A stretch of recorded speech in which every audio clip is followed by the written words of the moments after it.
Tutorial series එකේ තවත් tutorial එකක් තමයි මේ විදිහට අරන් ඉන්නේ. ඉතින් මේ ටියුටෝරියල් එකේදී අපි බලමු Android project එකේ values folder එකේ තියෙන XML files එක වැඩ කරන්නේ කොහොමද කියලා. ඉතින් Android project එකක් open කරාම මෙන්න මේ විදිහට තමයි අපිට පේන්නේ. මම මේ කලින් කරගෙන ගිය project එක මම මේ විදිහට කරගෙන යනවා. ඉතින් මේකේ ඔයගලන්ට මෙන්න මෙතන res කියන folder එකේ ඇතුලේ layout කියන folder එක ඇතුලේ තමයි අපේ XML files ටික තියෙන normal interface. ඒකේ මෙන්න මෙහෙම values කියලා folder එකක් තියෙනවා. ඉතින් මේ values කියන folder එක ඇතුලේ තියෙන මේ XML files වලින් මොකද කරන්න කියන එක තමයි අපි මේ වීඩියෝ එකේදී කතා කරන්නේ. ඉතින් ඔයගලන්ට බලුවහම පේනවා මේකේ ප්‍රධාන වශයෙන් XML files තුනක් තියෙනවා. පළවෙනි එක තමයි colors.xml, දෙවෙනි එක strings.xml, තුන්වෙනි එක styles.xml. ඉතින් මේ values කියන folder එකේ ඇතුලේ තියෙන XML files ඇත්තටම අපි Android project එකකදී use කරන්නේ හරියටම බැලුවොත් එහෙම ගබඩාවක් විදියට නැත්නම් ස්ටෝර් එකක් විදියට. ඉතින් මේක අපි ගබඩාවක් use කරන්නේ මොකටද? සාමාන්‍යයෙන් අපි ගබඩාවක් use කරන්නේ මොනවා හරි දේවල් ගබඩා කරලා තියාගන්න. පිළිවෙලකට ඒවා ගබඩා කරලා තියලා අපිට අවශ්‍ය වෙලාවෙදී ඒ දේවල් පාවිච්චි කරලා නැවතත් අපිට ගබඩාවෙන් ඒ විදිහටම ඒ දේවල් තියලා තියන්න පුළුවන්. ඉතින් අන්න ඒ විදිහට මේකේ මේ colors.xml කියන ෆයිල් එක ඇතුලේ අපිට colors ගබඩා කරලා තියන්න පුළුවන්. කියන්නේ අපිට කැමති විදිහට colors මේකේ define කරලා තියන්න පුළුවන්. ඊට පස්සේ අපිට ඒවා අපේ ඕනම XML ෆයිල් එකකදී හරි නැත්නම් අපේ activity ෆයිල් එකකදී හරි ඒ colors මේ colors.xml කියන ෆයිල් එකෙන් කෝල් කරලා අරගෙන අපිට use කිරීමේ හැකියාව තියෙනවා.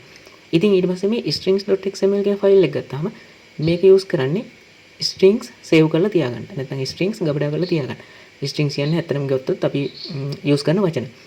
ඉතින් strings ගත්තාම මේ strings.xml එක ගත්තාම මේකේ ප්‍රධාන වශයෙන් strings වර්ග තුනක් අපිට ගබඩා කරලා තියන්න පුළුවන්. ඒකෙන් පළවෙනි එක තමයි normal strings, දෙවෙනි එක තමයි string arrays, තුන්වෙනි එක තමයි quantity strings නැත්නම් plurals කියන හඳුන්වනවා. ඉතින් අපි මුලින්ම බලමු string.xml එකේ කොහොමද අපි normal strings save කරලා තියාගන්නේ කියලා.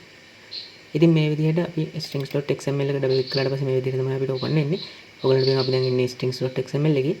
ඉතින් මේකේ අපිට ඔයගලන්ට උඩින්ම පේනවා මේ resources කියන tag එක ඇතුලේ මේක XML ෆයිල් එකක්. ඒ හන්ද මේ tag එක තමයි මේක අපිට වැඩ කරන්න තියෙන්නේ. මේක ඇතුලේදී මේකේ resources tag එක ඇතුලේ string කියලා tag එකක් කරලා ඒකේ app name කියලා name එකක් දාලා මෙන්න මේ විදිහට string එකක් save කරලා දෙනවා. ඉතින් අපිට මේකේ මේ විදිහට අපි නිකන් දැනට string එකක් add කරගමු තව.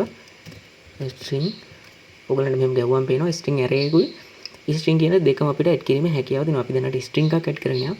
string name එක දෙන්න ඕන. මම දෙන්නම් name එක click කියලා name එක දුන්නාම අපි මේ string එකට ඒකට කොහෙදී හරි අපි මේ කතා කරනවා නම් අපි කතා කරන්නේ මෙයාගේ මේ name එකේ. මම ඒකට value එක දෙන්නම් click me කියලා. අපි තව string එකක් add කරගෙන යනවා.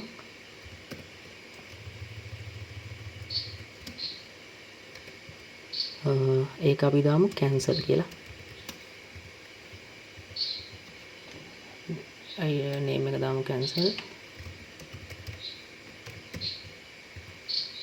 tag එක වහලා cancel. ඉතින් මේ විදිහට අපි දැන් මෙතන ඔයගලන්ට පේන string දෙකක් හදාගත්තා.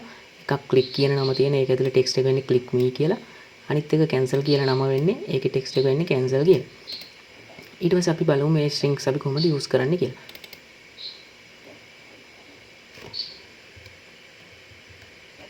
මේ විදිහට අපි XML ෆයිල් එක ඇතුළට අපි ගියා. මේ එතකොට මම ඉන්නේ දැන් activity main.xml ෆයිල් එක ඇතුලේ. ඉතින් ඒ කියන්නේ main activity එකට දාලා interface එක ඇතුලේ තමයි අපි ඉන්නේ. මේ පැත්තේ අපිට බලා ගන්න පුළුවන්. ඒකට දාලා interface එකේ view එක. ඉතින් ඔයගලන්ට පේනවා මේකේ මම මේ button එකේ text එක hard code කරලා තියෙනවා මෙතන click කියලා. ඉතින් කිසිම ප්‍රශ්නයක් නැහැ. මේ විදිහට hard code කරගෙන අපිට ඕන තරම් කරගෙන යන්න පුළුවන්. හිතන්නකෝ අපි තව බටන් එකක් දානවා මේකට. width එක අපි දාමු match parent. මේක දාමු අරක වගේම 60 dp.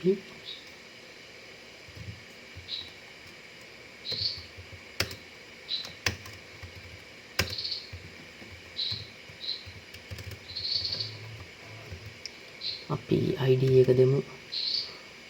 මෙතන id වලට නම් between 2 කියලා දෙන්න. අපි මේකේ constraint හදන්න ඕන.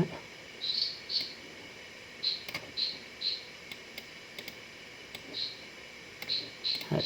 දැන් ඔයගලන්ට පේනවා මේ බටන් එකේ මේක ඇතුලේ ටෙක්ස්ට් එකක් මොකුත් අපි දාලා නැහැ. ඉතින් මේ උඩ තියෙන එකේ ක්ලික් කියලා ටෙක්ස්ට් එකක් තියෙනවා. ඒක අපි ඒක කෝඩ් කරලා තියෙන්නේ මෙන්න මෙතන. හાર્ඩ් කෝඩ් කරලා තියෙන අපි ක්ලික් කියන ටෙක්ස්ට් එක. ඉතින් මේක මේ බටන් එකට අපි කිසිම ටෙක්ස්ට් එකක් දාලා නැහැ. ඉතින් අපිට ඕන නම් හැකියාව තියෙනවා මෙතන මේකෙත් ටෙක්ස්ට් එකක් හાર્ඩ් කෝඩ් කරලම දාන්න. කිසි ප්‍රශ්නයක් නැහැ. මේක මම ටෙක්ස්ට් සයිස් එක දෙන්නම් නැත්නම් පේනවා අඩුයි. ටෙක්ස්ට් සයිස් එක 30 dp. ඕගොල්ලන්ට පේනවා මේකෙත් ක්ලික් කියන වචනේ ටෙක්ස්ට් එක ඇවිල්ලා තියෙනවා. ඉතින් දැන් මේ වගේ අපිට අපි heavy app එකක් ලොකු app එකක් ගත්තී අපිට ගොඩක් buttons use කරන්න වෙනවා, ගොඩක් labels use කරන්න වෙනවා. layout එකේ මේ වගේ තැන් වල එකම වචන අපිට නිතර use කරන්න වෙනවා. ඉතින් හිතන්න මේ button දෙකේ වුණත් අපි මේ click කියන වචනේ දෙපාරක් hard code කළා. අපි activity second එකට ගිහින් ඉවරලා අපි second එකෙත් මේ විදිහට button එකක් හදලා තිනවා. button එකේ අපි text size එක දාගමු. ඒකේ 30 dp කියලා. ඔයගොල්ලන්ට පේනවා මේක එතකොට button එකේ size එක ටිකක් ලොකු වුණා. text එකේ size එක අපි මේකේ height එකත් දාගමු 70යි dp. එතකොට පේනවා හොඳට. හරි මේකේ ඔයගොල්ලන්ට පේනවා text එක තියෙන්නේ මේ color එක අයින් කරමු. මේකෙත් ඔයගොල්ලන් හිතන්න අපි මේකේ text එක දාලා තිනවා click කියලා. හරි. දැන් එතකොට ඔයගොල්ලන්ට පේනවා මේකේ activity second එක ඇතුළේ අපිට click කියන text එක තියෙන button එකක් තියෙනවා. activity main එක ඇතුළේ click කියන text එක තියෙන buttons දෙකක් තියෙනවා. ඉතින් අපේ ප්‍රශ්නයක් නැහැ අපි මේක hard code කරලා use කරලා තියෙන්නේ. ඒකේ ලොකු ගැටලුවක් මෙතනදී අපිට නැහැ. ඒත් හිතන්න අපිට මේකේ අපි app එක කරගෙන ටික දවසක් ගියාට පස්සේ අපිට අවශ්‍ය වෙනවා මේ click කියන වචන තියෙන හැම තැනටම cancel කියලා text එකක් දාන්න. ඉතින් හිතන්න ඔයාම නම් මේ app එක develop කළේ ඔයාටම උනත් ඇවිල්ලා මේ වචන එකින් එක වෙනස් කරන්න මේ XML ෆයිල් එකෙන් ෆයිල් එක අස්සේ ගිහින් ඔයාට මේ බටන් ස්ටෝර දොර මේ කෝඩ් එක ආයි මේක ඕගොල්ලන්ට චේන්ජ් කරන්න වෙනවා මේක කැන්සල් කියලා. ඉතින් එහෙම නැතුව ඕගොල්ලෝ මේක දාලා තිබ්බනම්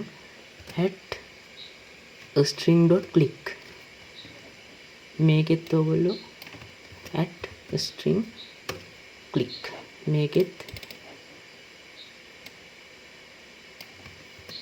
string click මේ ඔයගොල්ලන්ට පේනවා දැන් string එක ඇතුළේ අපි save කරලා තියෙනවා click කියලා app name කියලා එකකුයි cancel කියලා එකකුයි තුන. ඉතින් මේ තුනම අපිට මෙතන බලා ගන්න පුළුවන්. ඉතින් මේකෙත් අපි click me කියලා ආවා. ඉතින් ඔයගොල්ලන්ට මේ විදිහට ලේසියෙන් එකම වචනේ අපි hard code කරන්නේ නැතුව මේ විදිහට ඔයගොල්ලන්ට use කිරීමේ හැකියාව තියෙනවා. මේ එතකොට එක වාසියක්. ඔයගොල්ලන්ට hard code කරන්නේ නැතුව හරිම පහසුවෙන් අර string file එක ඇතුළේ තියෙන save කරලා තියෙන text එකක් ඕනම වචනයකට ඕනම button එකකට ඕනම label එකක ඕනම තැනකදී ඔයාලට use කිරීමේ හැකියාව තියෙනවා. ඉතින් ඒ වගේම ඔයගොල්ලන්ට අවශ්‍ය වෙනවා මේ click me කියලා තියෙන හැම එකම click කියලා වෙනස් කරන්න. ඉතින් ඒකදී ඔයගොල්ලෝ සාමාන්‍යයෙන් අපි hard code කරලා තිබ්බනම් අපිට මේ හැම XML ෆයිල් එකක් ඇතුළට මේ click me කියන එක අපිට වෙනස් කරන්න වෙනවා click කියලා. ඒත් දැන් මේ විදිහට අපි string ෆයිල් එකේ save කරලා තියෙන string එකක් use කරලා තියෙනවා. අපිට කරන්න තියෙන්නේ මේ click කියන string එක මෙන්න මෙතන අපි use කරලා තින්නේ click කියන string එක. මේකේ click me කියලා තියෙන අපිට මේක click කියලා වෙනස් කරන්න අවශ්‍ය. අපිට තියෙන්නේ මේ string එක වෙනස් කරන්න විතරයි. ඉතින් ඔයගොල්ලන්ට මේක ගිහින් බලමු. ඔයගොල්ලන්ට වෙනවා click me කියන එක click වෙලා තියෙනවා. මේකෙත් click me කියන එක click වෙලා තියෙනවා. ඉතින් ඔන්න ඔය විදිහට අපිට string.xml ෆයිල් එක ඇතුලේ ඕන තරම් string save කරලා අපිට මේ XML ෆෝන් ෆයිල් එකක් ඇතුලේදී use කිරීමේ හැකියාව තියෙනවා. ඉතින් ඒ වගේම මේක අපිට activity ෆයිල් වලදීත් මේක use කිරීමේ හැකියාව තියෙනවා. activity ෆයිල් එකකදී අපිට ඕනම තැනකට අපි දැනට string test කියලා මම string variable එකක් හදාගන්නම්. අපිට මේකට දාගන්න පුළුවන්. අපිට අර string ෆයිල් එකේ අපි save කරපු ඕනම string එකක් මෙතනට call කරලා අපිට read කිරීමේ හැකියාව දෙනවා. ඒකට use කරන්න පුළුවන් methods කීපයක් තියෙනවා. ඕගොල්ලන්ට use කරන්න පුළුවන් එක method එකක් තමයි get string. get string r dot string dot මේ ඕගොල්ලන්ට වෙනවා. අපි string ෆයිල් එක ඇතුලේ use කරලා තියෙන ඔක්කොම strings එක මෙතන පෙන්නනවා. මේක ඉතින් ඔයගොල්ලෝ click කියන එක use කළොත් click කියන එක string එක වලට use කරන්න පුළුවන්. cancel නම් cancel use කරන්න හැකියාව තියෙනවා. ඉතින් මේ විදිහට ගන්න පුළුවන් එක ක්‍රමයක්. ඊට පස්සේ තවත් ක්‍රමයක් තියෙනවා. string test to සමානයි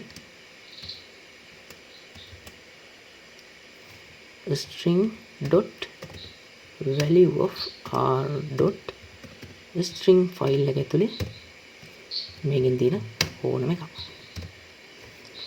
ඒක ඔයගලන්ට මේ method දෙකම use කරන්න පුළුවන් string.xml file එකේ තියෙන string එක create කරන්න මේ get string සහ string.value of කියන. ඉතින් මේ විදිහට ඔයාලට ඕන තරම් string.xml file එක ඇතුලේ strings ඕන තරම් save කරලා ඒ ඕන තැනකදී use කිරීමේ හැකියාව තියෙනවා මේක. ඉතින් මේක ගොඩක් වැදගත් වෙනවා ඔයගලන්ට code එක ආයි වෙනස් කරන්න ඕන අවස්ථාවක් ආවහම හරිම පහසුවෙන් මේ string.xml file එක ඇතුලේ save කරලා තියෙන strings අපි use කරලා තිබ්බොත් හරිම පහසුවෙන් අපිට ඒ දේවල් edit කිරීමේ හැකියාව තියෙනවා.